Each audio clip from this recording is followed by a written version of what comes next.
Good morning everyone. Basa tayo na ating KJV Bible Daily Reading Plan.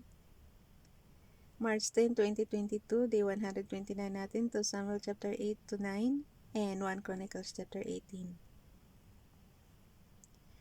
To Samuel chapter 8, and after this it came to pass that David smote the Philistines and subdued them. And David took Mitigama out of the hand of the Philistines, and he smote Moab and measured them with a line, casting them down to the ground. Even with 2 lines measured he to put to death. Mabilisan lang guys. And with 1 full line to keep alive. And so the Moabites became David's servants and brought gifts. David's smote also Hadadezer the son of Rehob, king of Zobah, as he went to recover his border at the river Euphrates. And David took from him 1,000 chariots and 700 horsemen and 20,000 footmen. And David half all the chariot horses, but reserved of them for 100 chariots. And when the Syrians of Damascus came to succor Hadadezer king of Zobah, David slew of the Syrians 220,000 men. Then David put garrisons in Syria of Damascus, and the Syrians became servants to David, and brought gifts, and the Lord preserved David whithersoever he went. And David took the shields of gold that were on the servants of Hadadezer, and brought them to Jerusalem. And from Beta and from Berothai, cities of Hadadezer king, David took exceeding much brass. When Toi king of Hamath heard that David had smitten all the host of Hadadezer, then Toi sent Joram his son unto King David to salute him, and to bless him, because he had fought against Hadadezer and smitten him, for Hadadezer had wars with Toi.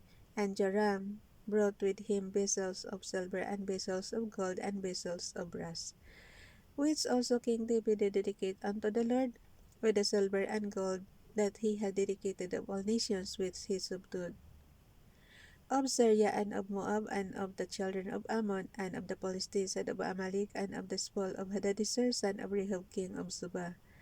And David gat him a name when he returned from smiting of the Syrians in the valley of Salt, being 18,000 men. And he put garrisons in Edom, throughout all Edom put he garrisons, and all they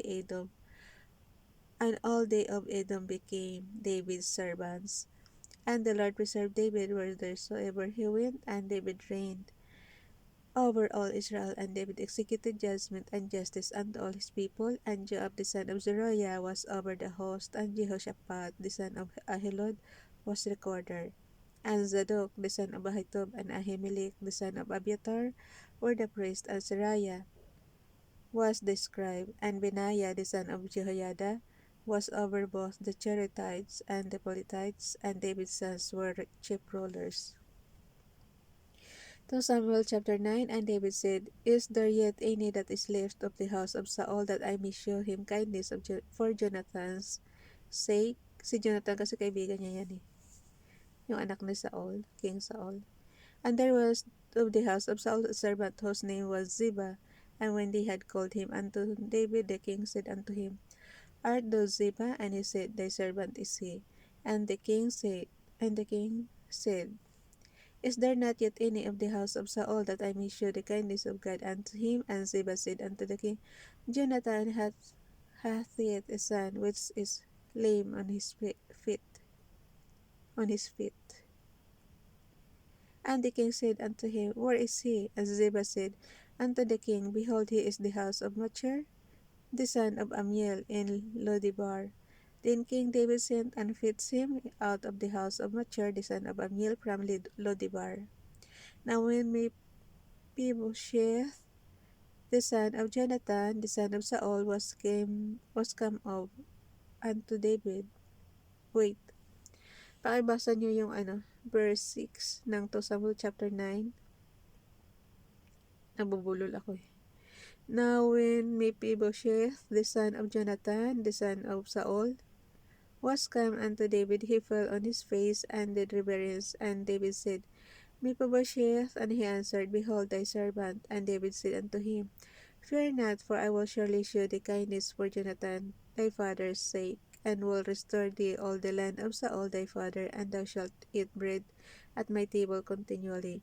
And he bowed himself and said, What is thy servant, that thou shouldest look upon such a dead dog as I am?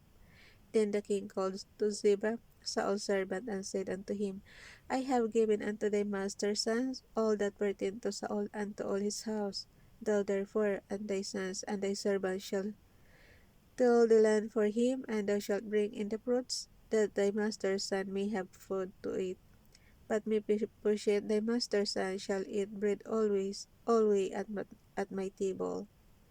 Now Ziba had 15 sons and 20 servants. Then said Ziba unto the king, According to all that my lord the king hath commanded his servants, so shall thy servant do. As for Mephibosheth, said the king, he shall eat at my table as one of the king's sons. And Mephibosheth had a young son, whose name was Micah. And all that dwelt in the house of Ziba were servants unto Mephibosheth. So Mephibosheth dwelt in Jerusalem, for he did eat continually at the king's table, and was lame on both his feet. Last chapter, 1 Chronicles chapter 18. Bilis na guys, malapit na work. Now after this, it came to pass that David smote the Philistines and subdued them, and took Gath and her towns out of the hand of Philistines. Grabe palang hira talaga nung araw, no? Kundi Philistines, Syria, ano pa ba yun? Ito Moab. And he smote Moab, and the Moabites became David's servants and brought gifts. And David smote Hadarezer, king of Zobah, unto Hamath, as he went to establish his dominion by the river Euphrates. And David took from him 1,000 chariots and 7,000 horsemen and 20,000 footmen. Biro mo yan, yung mga sasabak sa giyera guys, 1,000.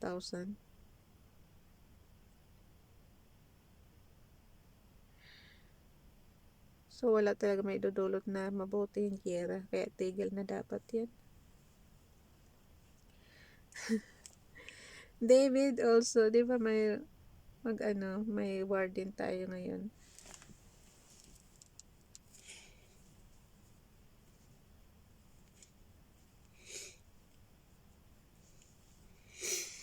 Sila lang pala yung taga-ibang bansa. So verse 5, And when the Syrians of Damascus came to help Hadarezer, king of Zobah, David slew of the Syrians 220,000 men. Then David put garrisons in Syria, Damascus, and the Syrians became David's servants and brought gifts. Thus the Lord preserved David whithersoever he went, and David took the shields of gold that were on the servants of Hadarezer and brought them to Jerusalem. Nabasa na natin to guys sa unang binasa natin. Likewise from Tebath and from Chon, cities of Hadarezer, brought David very much brass wherewith Solomon made the brazen sea, and the pillars, and the vessels of brass. Now when the king of Hamath heard how David had smitten all the host of Hadarezer, king of Zobah, he sent Hadoram, his son, to King David to inquire of his welfare, and to congratulate him. Hadoram.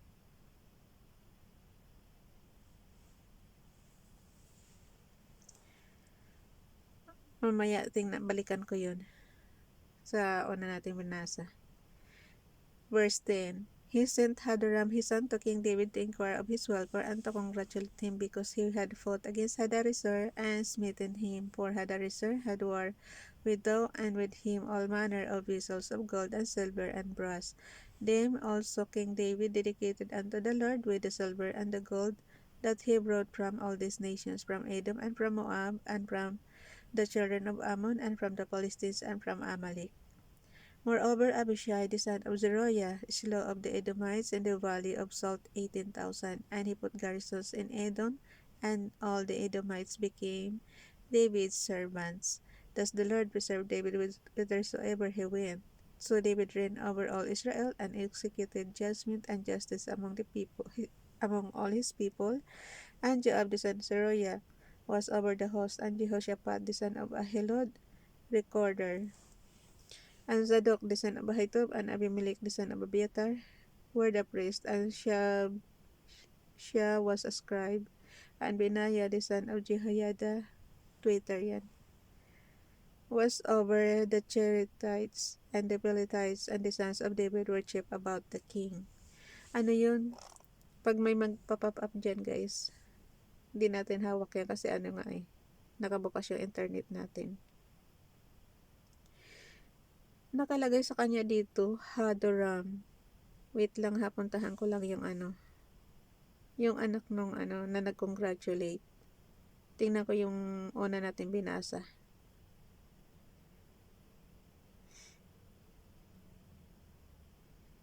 Sa 9 yun, di ba?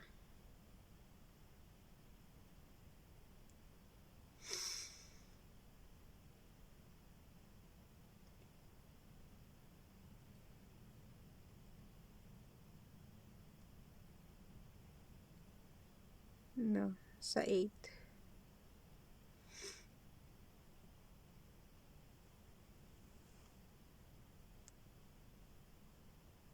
Then, toy, Joram.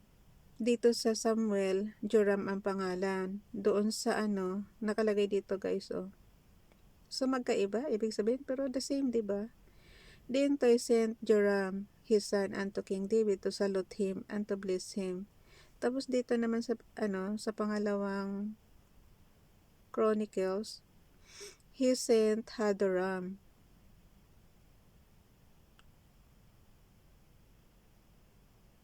Now when to king of Hamath heard. Oh. Hayaan mo na guys. Hindi ko alam kung magkaibang tao sila or what. Sa mga expert na natin yan ibigay. Dito naman Hadarezer. Doon naman sa una natin binasa. No.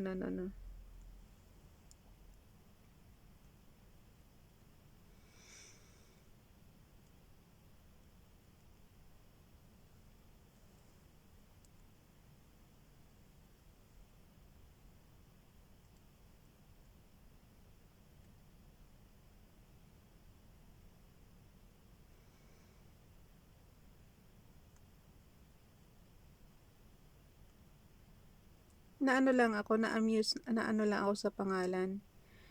Kasi sa verse 8, sa chapter 8 ng 2 Samuel, iba yung pangalan. Tapos sa 1 Chronicles naman, iba rin ang pangalan. Ang anak ni Hadarezer dito is ang pangalan Hadoram. Tapos dito naman sa sa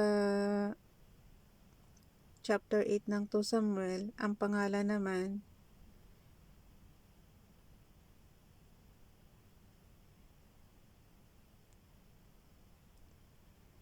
dito Hadadezer. Doon sa kabila Hadarezer.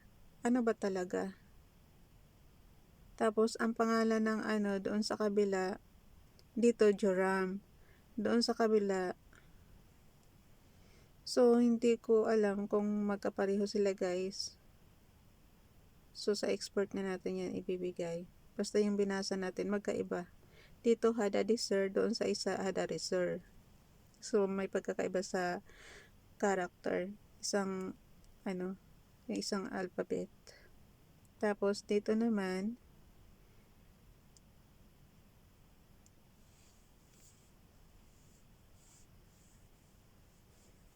Joram yung pangalan ng anak niya, 'di ba? Tapos dito naman, baka naman sa lang 'yun. Oh no.